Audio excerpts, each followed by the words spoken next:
Hello, everyone. Good morning, good afternoon, magandang umaga, magandang hapon po sa inyong lahat. And I am Rene L. Constancia Jr. and I will be presenting to you a research study entitled Role Performance of Administrative Officers on the Implementation of the Digital Records Management System in DepEd Caraga region, a mixed method study. In the macro context, the global trend toward digital governance relies on DRMS or the Digital Records Management System. To streamline operations, it enhances security and improve access according to Kirom et al. 2020. On the other hand, in the micro-reality, system does not success depend solely on technical merit.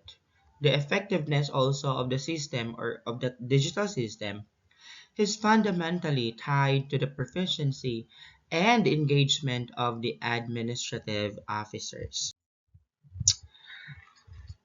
There are mandates on the Philippine government with regards to the digital records management system implementation. So, according to Republic Act 9470 or the National Archives Act of 2007, it mandates that proper records management for accountability, transparency, and historical preservation. That's the national law. And streamlining to the agency policy, according to DepEd Order number 010, series of 2021, it directs the systematic and secure handling of digital learning resources within the educational system. In the local reality, successful execution relies on organizational support and the tenure of frontline officers dictating the on-the-ground reality of these mandates. According to Garcia Santos in 2020 and Gismondo et al. At 2022. So this is the target dashboard. No, I have here the existing literature on the macro level technological adoption to the research gap, which is the live experiences of the Cabadbaran City Division frontline staff, as well as in the DepEd Caraga region. Also, the target dashboard, I have here the Note 1, the implementation level, Node 2, the performance level, Node 3, the human factors, and the Node 4 is the synthesis. So that the theoretical framework of the study will be using the technology acceptance model, a blueprint for digital adoption. So in terms of the perceived usefulness of the particular DRMS, that the belief that DRMS enhances job performance, works faster, and reduces errors. And aside from that is the perceived ease of use, that the belief that the system is simple, intuitive, and requires minimal efforts on the acceptance or on the utilization of the RMS. And it connects to the attitude and the life experience of the administrative officers down to the user satisfaction and adoption. Meaning to say, if there will be a high engagement and sustained system use with versus frustration and resistance. So the DRMS implementation have these core indicators. No, there are the variables of this particular conceptual framework. The DRMS implementation to the role performance. So in under DRMS implementation are the following: perceived usefulness, the ease of use, training and support, and system features. And then it entails no significant relationship to the raw performance in terms of records accuracy, timeliness, confidentiality, and security, and the client satisfaction. Under which are the challenges and perceptions, and also the attitudes and beliefs. And with regards to The indicators provided, the aforementioned no, indicators has to be proposed an action plan proposal. So this will be the framework no, that I will be using or we will be using for this study. So this will be the digital bridge and the impact matrix and the null hypothesis. So first is that the division administrative and managers know there will be empirical data to guide resource allocation and targeted training programs, especially that there are some employees or there are some administrative officers that are working 1 year onward or just 1 year. To the administrative officers, also a platform to voice challenges, driving improved working conditions and professional development. So this study will really help the administrative officers to share their experience so that the DRMS will be improved if there will be an improvement needed. Policymakers also has to formulate of human-centric guidelines for e-governance across agency. And for the future researchers, there will be a foundational data to integrate in the sector of digital. So I have here also the panel of the DRMS.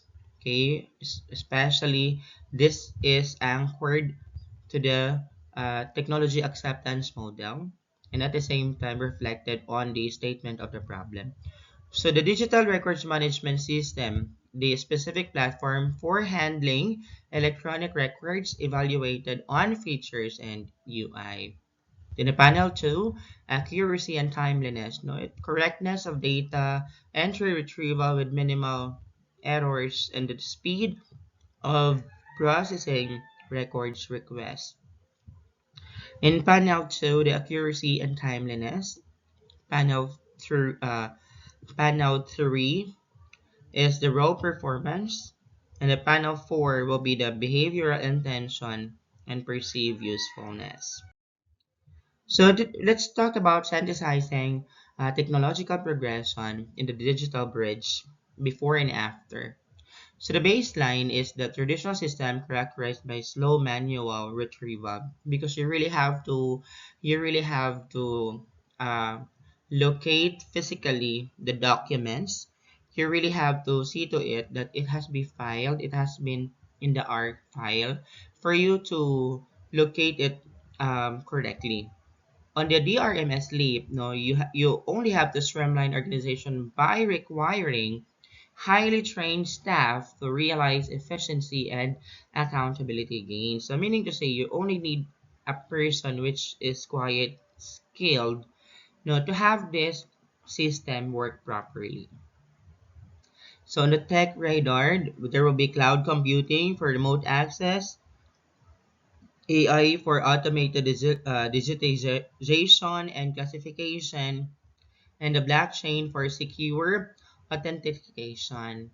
So we will see to it that the documents that we're going to give to our clients, especially in the Department of Education, are authentic, no, and are on our archiving.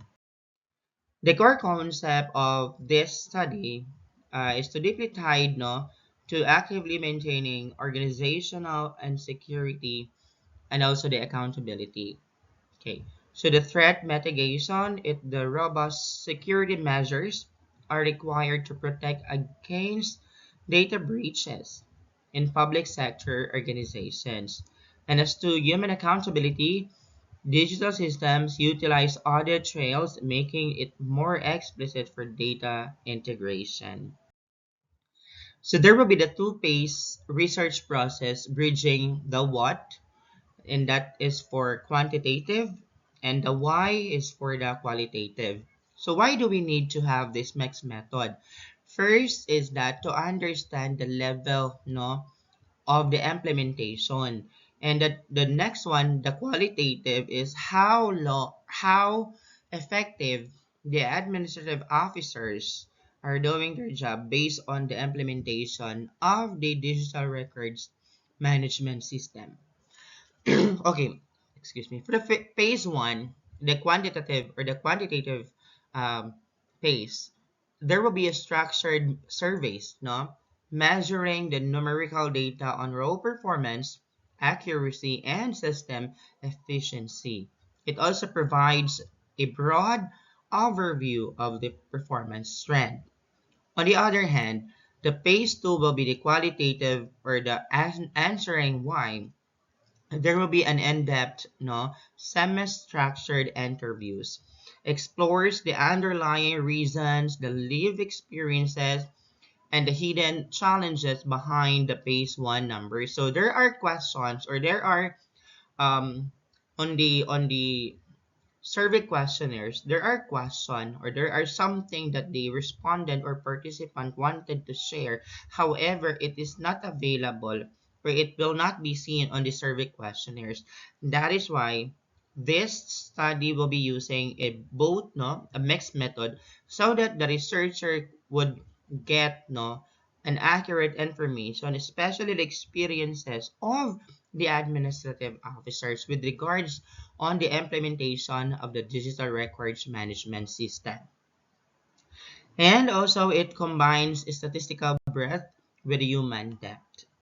Next is the locale, which will be started at the Cabadbaran City Division and aims to further the study on the DepEd Caraga region. So the target population will be the administrative officers within the division. Phase 1 will be the quantitative sample. There will be 200 respondents via stratified random sampling. 50 of them are from the elementary schools, 100 are from the secondary schools, and 50 of them are from the division office. Phase 2 are the qualitative sample, which is it will be consist of 10 to 15 officers via purposive sampling explicitly filtered to capture a diverse range of high, average, and the low performers. On the data extraction tools, no, both quantitative and qualitative instruments, so there will be a process. The survey instrument for the quantitative first is to have a self-administered questionnaire based on validated literature. Part one will be the demographics, no, that's include age, tenure, and assignment. Part 2 and 3 are the DRMS implementation and performance metrics like our scale for PU, the perceived usefulness, perceived ease of use, and the accuracy. The part 4 will be 4, 5, and 6 are the following: the challenges, environment, attitudes toward digital transformation. On the other hand, the semi-structured interview guide will be provided on the qualitative phase. We have the open-ended questions, allowing for deep exploration of the RMS challenges. And then a flexible nature permits follow-up queries to capture nuanced live experiences. The procedural flowchart and the ethical protection across all stages. First is the authorization and validation. So the researcher will submit a formal request to the school's division superintendent, and the expert panel validates the instrument content.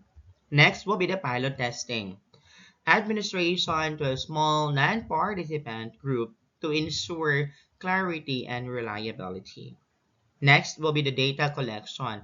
You will now distribute the questionnaires followed by secure private audio recorded interviews.